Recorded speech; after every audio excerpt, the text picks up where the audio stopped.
Hello my foodies, welcome back to Clarissa's Kitchen.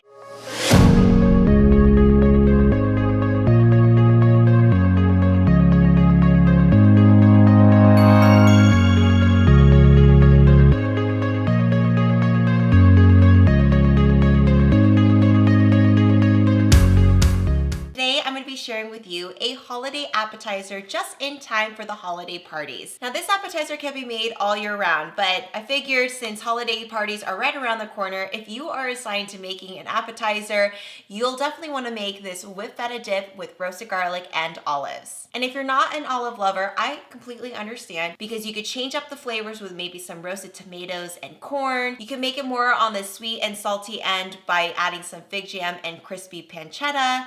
Basically, you could do whatever you want with it. You could play up with the flavors, but at least you can see in this video how to make the whipped feta dip so that way you could play up with your creations to come. Now, before we begin cooking, make sure that you subscribe to my channel and click the notification bell right down below. It really helps support me and creating more recipes to come for you. Now let's start cooking.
there you have it, my foodies. That is my whipped feta dip with roasted garlic and olives. And remember, if you don't like olives, that is totally okay. Change up the toppings so you could change up the flavor. Comment down below because I'd love to know, and also change up my own toppings for my whipped feta dip in the future. I've also listed the recipe in the description box down below so that you guys can reference to. And as always, make sure that you subscribe to my channel, turn on those notification bells, and I will see you guys next time in Clarissa's Kitchen. Bye!